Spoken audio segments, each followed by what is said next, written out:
भाषण सांगणार आहे. सावित्रीबाई फुले यांच्या जीवनावर भाषण सांगणार आहे. सावित्रीबाई फुले यांचा जन्म 3 जानेवारी 1831 मध्ये सातारा जिल्ह्यात नायगाव या गावी झाला. त्यांच्या वडिलांचे खंडोजी नेवसे पाटील असे होते. त्यांच्या आईचे नाव लक्ष्मीबाई होते. सावित्रीबाई फुले यांचा विवाह ज्योतिबा फुले यांच्याशी झाला. तेव्हा त्या शाळा शिकल्या नव्हत्या. तेव्हा काळी मुलींनी शाळा शिकणे पाप मानत होते. ज्योतिबांनी सावित्रीबाईंना शाळा शिकविली.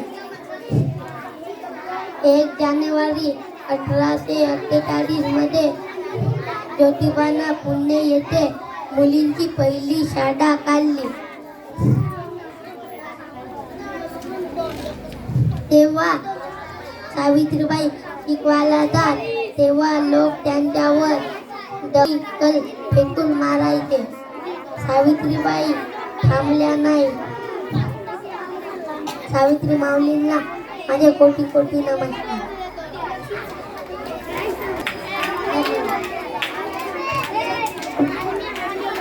खूप सुंदर असं कमी शब्दात पण छान असं बोललेलं आहे नयन.